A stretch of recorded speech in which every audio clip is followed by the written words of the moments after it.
add a new account, select the User Management section and then the Users module. A list of all the accounts created so far will appear. You will find a drop-down menu above it with basic actions.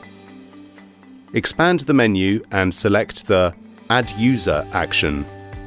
Now you can fill in the fields with login, name, email address in the Basic Information tab. These fields are obligatory for creating an account. The remaining ones can be filled if required.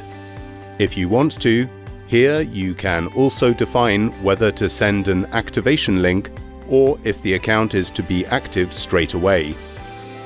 Next, go to the Roles tab and choose the role that the newly added user should be given in the system.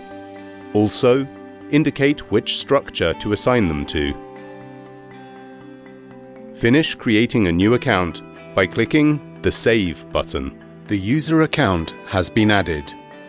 If you have ticked the Send Activation Link option, the user activates the account by clicking this link in the received email message.